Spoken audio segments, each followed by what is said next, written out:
So due to time considerations, I'd like to read you the second half of a short story about a very Milton Keynes summer solstice. You may know that the architects of Milton Keynes intentionally built it on a ley line. They structured Midsummer Boulevard so that the rays of the morning sun on the summer solstice would flood the glass-fronted train station at the boulevard's end with light like a golden temple. This story considers how Milton Keynes might conduct its very own Midsummer Festival as an act of protest against densification or the increased development that the town is currently undergoing. Two residents, Bill is on the town council, Jill is the manager of Superdrug, sit all alone at the train station, for everyone in MK has won a lottery ticket to go to the festival. Jill is the only one to clutch a golden lottery ticket, for she has won the opportunity to be the star of the show. She is very keen to attend and is having a pret-a-manger coffee with Bill before she heads into the festivities. They have just been joined by Danny J, a young out-of-towner who believes himself something of a hipster occult academic when it comes to all things solstice. On hearing about this newfangled Midsummer Festival in Milton Keynes, Danny J is very keen to attend. Bill and Jill have offered to escort him to Old Willen, where the festival is taking place. Wow! Danny J pulled up the Volkswagen in a tight spot outside an old church. We're in the eye of the storm, so this is where all the people are. I did say folks would be here today, said Bill.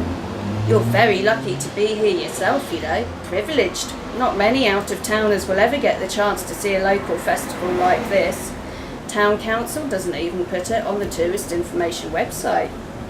As they exited the van, the three of them were caught up in an eddy of people swirling from one food stall to another, with Morris bells jingling and wild border sticks clashing in the woods beyond the graveyard. I know this place, breathed Danny J. He framed the old church with his fingers as if to trap it in a photograph forever. I've seen it on Wikipedia and Google Maps. Back there is Willen Lake, isn't it? And the Midsummer Boulevard ley line stretches all the way to the old standing stone beside the lake's edge.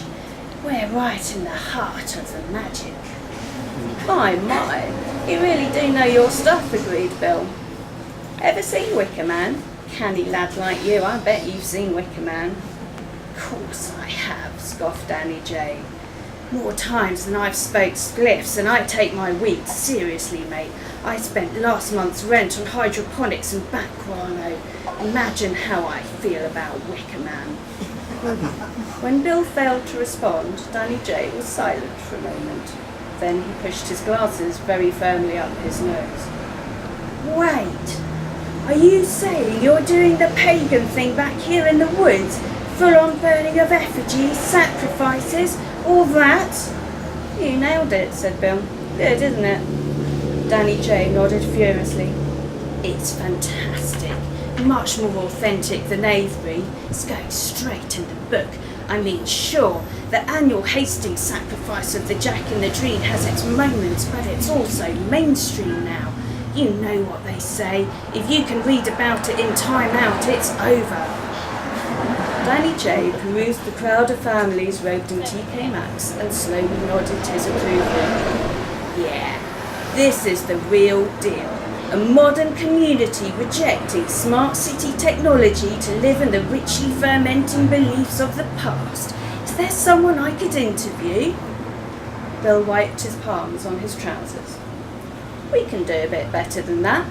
Do you want to take part in the festivities? Be our midsummer mascot like? I've got some clout around here. I could pull a few strings if you wanted. Oh, Bill. Jill fingered her golden ticket. There's no need to... Hush, Jill. It's what you call it, Providence. It'll be a great show, whatever happens. And, you know, if he fancies it. I'm in, said Danny J decisively. You've made a great decision, guys. I've done 1,000,000 solstice rituals. You're in safe hands. And I'm honoured, obviously. Is there a costume to wear? A green mask, maybe? I don't mind getting naked if you want, or wearing a fur loincloth or something. Can you take some shots on my phone while I'm on stage? finally registered Jill's discomfort. Don't worry, you just tap the camera icon and click the button in the middle. It's got really intuitive functionality. Think of Sandra. Bill gave Jill a nudge. She can't cope. Brain like a sieve. Follow her, not a leader like in the shop. You know how she is. Jill sighed. Well, if you're sure. With some reluctance, she handed Danny J her golden ticket. You can get free food and drink at any stall if you show them this. They'll know what it means. Frappes, sausage rolls, whatever you like. I'll probably fast beforehand, actually, but cheers, said Danny J. Very settled, Clam, said Bill, and we can knock you up a costume to fit. I'll ask Jay if he can open Toys R Us for you to have a look around. I'm sure they'll have a green mask somewhere. I've got to say, we invited an out-of-towner to star on the show last year and they were rubbish. You'll do much better. You've got a spark, lad. Danny J blew invisible smoke from his gun fingers. I'm ready for my close-up, Mr. DeMille. What happens next? The real action will take place in the Tree Cathedral, said Bill. You know it? Say no more, said Danny J. Its cloisters contain 4 thorn trees from the sacred site of Glastonbury, yeah? He was still talking as he was led away through the trees. As the embers of the sun glowed dark and red, bestowing a bloodlight on the hornbeams of the Tree Cathedral. No longer screaming, for his tongue was rent, the young man, Danny J, was dragged to a fire pit dug in the central aisle of the grove, and his 4 limbs were staked to the ground. I would have been quite happy to do it, you know. Jill sipped her cooling hot cider. I did win the lottery after all, and I've been practicing my ritual dance every lunchtime. That Danny J didn't even bother doing the dance. He'd have been smashing, said Bill. Mark my words. But he was the final volunteer. You heard him. And that means he gives his blood to the ground. That's the deal.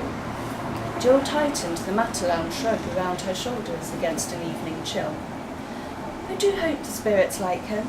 They'll need every bit of strength they can get to help the town council put a stop to all those horrid building plans the government's foisted on us next year. Bound to, said Bill with satisfaction. Danny J's performance will do the trick, you'll see. He's nothing like as good as you, but someone's got to keep Sandra in line back at the shop. That's true, said Jill, cheering up. At least I've got more time to train up Sandra. They watched and clapped as Frederick Bell, the butcher just by Fair and Square on Bletcham Way, came forward with his knife. Up, down, chuck, rib, brisket, plate, wiping the blood on the apron. Short loin, flank, tenderloin, round and shank. He knew what he was doing, did Fred Bell. Strong, graceful, he put on quite a show. When it was over, a few of the teens slipped off into the woods to do God knows what, but most locals of a certain age agreed that it had been a wonderful solstice, but it was probably time to go home. In 2s and 3s they headed off down neatly cordoned paths. As the sun sank beneath the horizon, they told each other quietly and politely that the tree spirits were sure to be pleased and would pit their earth might against a vengeful world of rules and regulations. Oh yes, their town was sure to stay green for another year. At least they could all sleep soundly in the knowledge that the council had arranged for waste disposal in the morning.